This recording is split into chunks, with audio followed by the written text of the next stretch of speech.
کوئی صوبہ خوراک کی ترسیل بند نہیں کر سکتا. بدقسمتی سے پنجاب آئین کی مسلسل خلاف ورزی کر رہا ہے. وزیر اعلیٰ سہیل آفریدی، اسپیکر بابر سلیم سباتی اور گورنر فیصل کریم کنڈی کی مشترکہ پریس کانفرنس. سہیل آفریدی نے کہا کہ خیبر پختونخوا کے ساتھ امتیازی سلوک کیا جا رہا ہے. بند کمروں میں فیصلے کیے جاتے ہیں.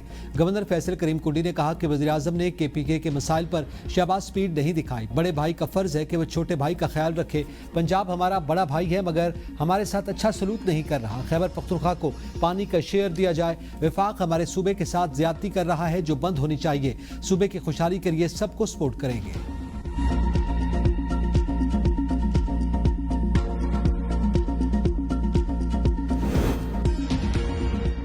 وفاقی دارالحکومت میں دکانیں رات 8 بجے بند کرنے کی پابندی ختم. وزیراعظم شہباز شریف نے 31 مئی تک دکانوں کے اوقات کار میں نرمی کی منظوری دے دی. نوٹیفیکیشن جاری. تمام دکانیں، ڈپارٹمنٹل سٹورز، بازار، شاپنگ مالز کو جلد بند کرنے کے اوقات سے استثناء دے دیا گیا. بیکریاں، تندور، ریسٹورنٹس اور کریانہ سٹورز بھی اوقات کی پابندی سے مستثنیٰ قرار. وزیراعظم شہباز شریف سے نیول چیف ایڈمرل نوید اشرف کی ملاقات. پیشہ ورانہ امور پر گفتگو. وزیراعظم نے پاک بحریہ کی پیشہ ورانہ اور آپریشنل صلاحیتوں کو سراہا. پاک بحریہ میں ہنگور کلاس آبدوزوں کی شمولیت سمندری دفاع کے حوالے سے اہم قرار. پاک بحریہ کے سربراہ نیوی کے مختلف منصوبوں اور میری ٹائم سیکیورٹی سے متعلق امور پر وزیراعظم کو بریفنگ دی. وزیر اعلیٰ پنجاب مریم نواز کی باکو میں انٹرنیشنل ورلڈ اربن فورم آمد. آذربائیجان کے صدر الہام علیوف اور اہلیہ نے شاندار استقبال کیا. وزیر اعلیٰ مریم نواز آذربائیجان کے صدر الہام علیوف کی خصوصی ریاستی مہمان ہیں. آذربائیجان کے صدر الہام علیوف اور اہلیہ نے مریم نواز کے ساتھ گروپ فوٹو بنوایا. وزیر اعلیٰ پنجاب عالمی فورم پر پنجاب حکومت کے فلیگ شپ ہاؤسنگ پروگرام اپنی چھت اپنا گھر پیش کریں گی.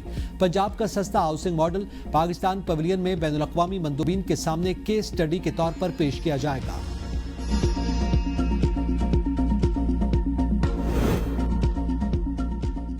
Audio leak case. Ali Amin Gandapur کے پھر وارنٹ گرفتاری جاری.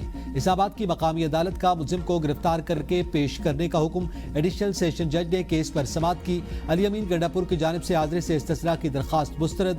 گواہان کے بیانات میں ریکارڈ نہ ہو سکے. اگلی سماعت پر استغاثہ کے گواہان دوبارہ طلب. سماعت 17 جون تک ملتوی.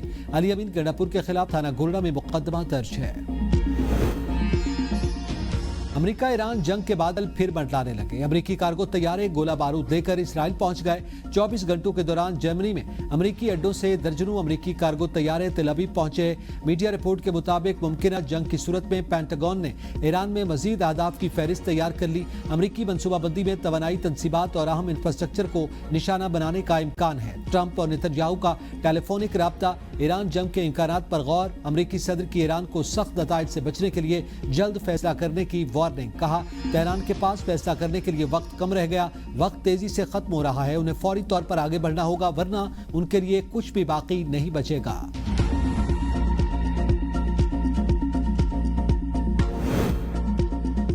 امریکہ کسی بھی حماقت کا سخت جواب دیا جائے گا. ترجمان ایرانی مسلح افواج کا صدر ٹرمپ کو پیغام. بریگیڈیئر جنرل ابوالفضل شکارچی کہتے ہیں امریکہ کو نئی جارحیت پر تباہ کن جواب دیا جائے گا. امریکی فوج رسا سے تباہی سے نہیں بچ سکیں گے. امریکہ اپنی ہی مہم جوئی کی دلدل میں ڈوب جائے گا.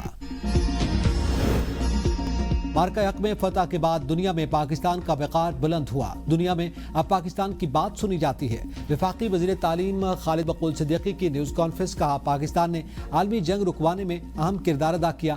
پاکستان کا دیرینہ اور آزمودہ دوست اس کے ساتھ کھڑا ہے. چین ترقی کے عمل میں پاکستان کو ساتھ لے کر چلنے کا خواہاں ہے. حکومت بلوچستان نے مونسون کنٹینجنسی پلان کی منظوری دے دی. قدرتی آفات اور موسمی خطرات سے نمٹنے کے لیے جامع حکمت عملی بھی تیار. وزیر اعلیٰ بلوچستان میر سرفراز بگٹی کی زیر صدارت اجلاس میں مونسون، ہیٹ ویو اور غیر معمولی موسمی صورتحال کا تفصیلی جائزہ لیا گیا.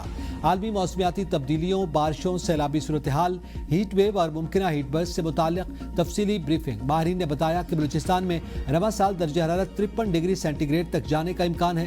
کلاؤڈ برسٹ کے بعد ہیٹ برسٹ جیسے غیر معمولی موسمی خطرات بھی سامنے آ سکتے ہیں.